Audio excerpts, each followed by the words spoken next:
Hello and welcome back to my channel.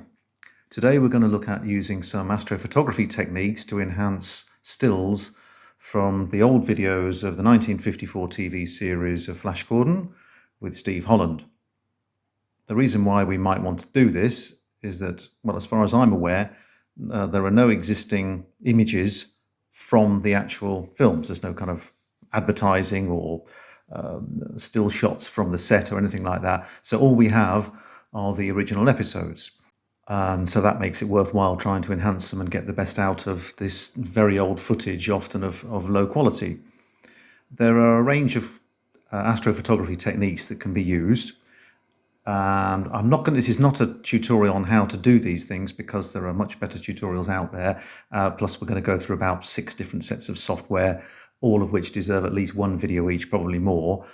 It's really just to kind of introduce the kind of things that can be done and showcase some examples and just to raise awareness of it, really, because as far as I am aware, no one has used these astrophotography techniques to enhance old videos in this way, or stills from the old videos. There's me with my 10-inch telescope, and on the end there you can see a camera, or really it's just a sensor, and the telescope is the lens, and that goes down to a laptop which allows you to take images. Here's one image taken through the telescope, and it's very underwhelming, isn't it, of Saturn? And that's because there's a lot of noise compared to very little signal, and that is a problem with astrophotography, especially when the atmosphere is very wobbly. Here's the video taken from that session. Very, very poor indeed. So that camera just takes hundreds, thousands of images of, in this case, Saturn, and then we use software to stack them, in other words, put them all together, and then we combine those to make a single image. So there is Saturn before, and there it is after enhancement. And we're going to take that technique and apply it to frames within the Flash Gordon episode, and I've chosen as an example Death in the Negative, which is a particularly nice episode in my opinion, and a very difficult to find one, so it's again worth making the effort to enhance the images that we can from within it. So here's the clip from within the episode of the negative machine, which sends out a beam to turn people and things into a negative, photographic negative of themselves. Bit of a ridiculous idea, but it's all good fun. And there's a single frame of the video. It's not bad, but you can see it's not particularly good either. Now, there are lots of ways to sharpen images. The problem is when you just sharpen an image, as you can see there, you're sharpening the noise as well. And a single frame from video or film is very, very noisy. So when you sharpen it, you're sharpening all the rubbish as well. So what we're going to do is the same as the astrophotography technique. We're going to take that clip and split it into separate frames. And the software I'm using is Virtual Dub, which is free and easy to use. Just download it, take the video in, select the frames you want or the range of frames, press a button, and it produces separate images like that. I think there's about 180 there for the negative machine.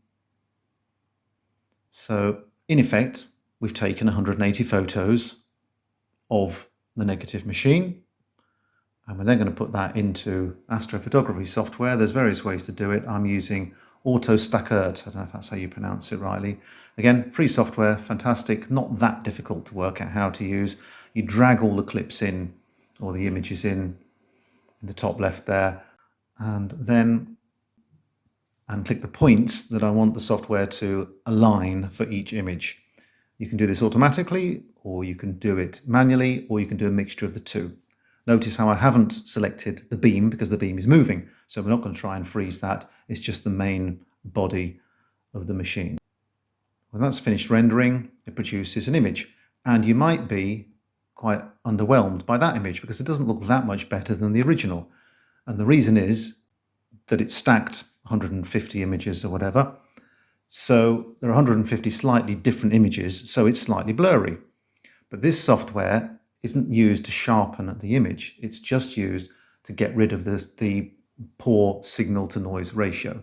So because this is 100 and whatever, 150 images, it does not have the same problem of noise hidden within it. So now we can actually sharpen it using different software.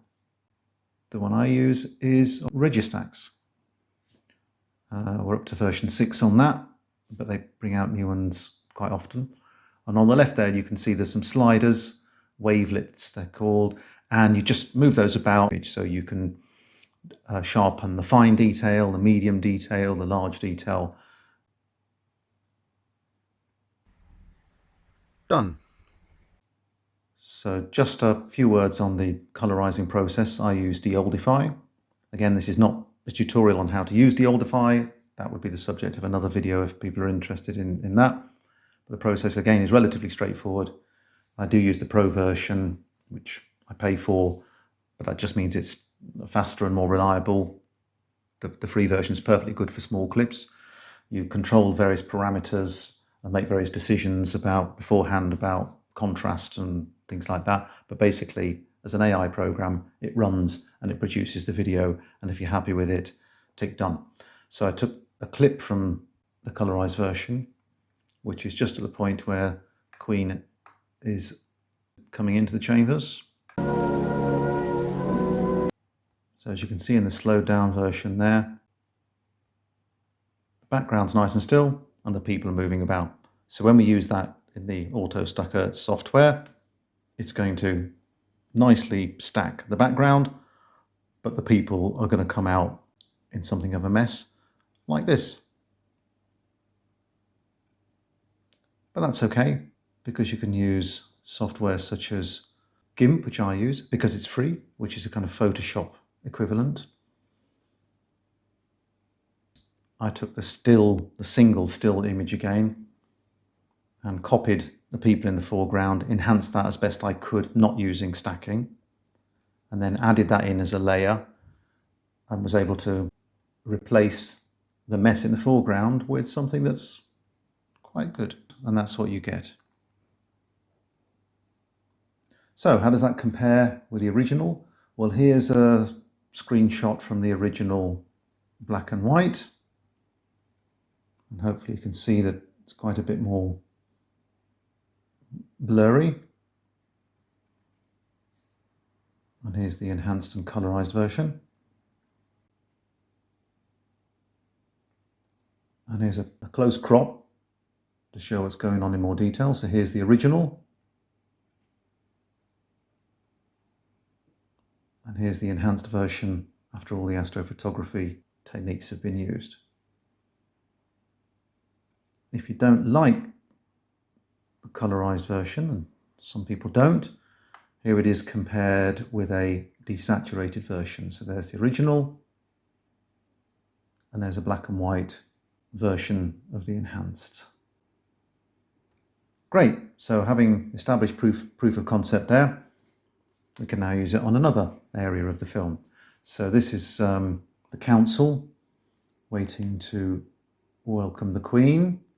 Her Royal Highness Alvida, Queen of Cygnii. Got the same issue, movement of people, but the background is steady. So we do exactly the same thing, put it through all the processes, and we come out with a sharpened, cleaner, less noisy version with half ghostly images of people, which we can address in GIMP in the same way. And now we can take another part of the film, the enemy space rocket, and there is the stacked result, which is quite nice. If you look closely, though, it's very pixelated because we're only using a small part of what is already quite a small image.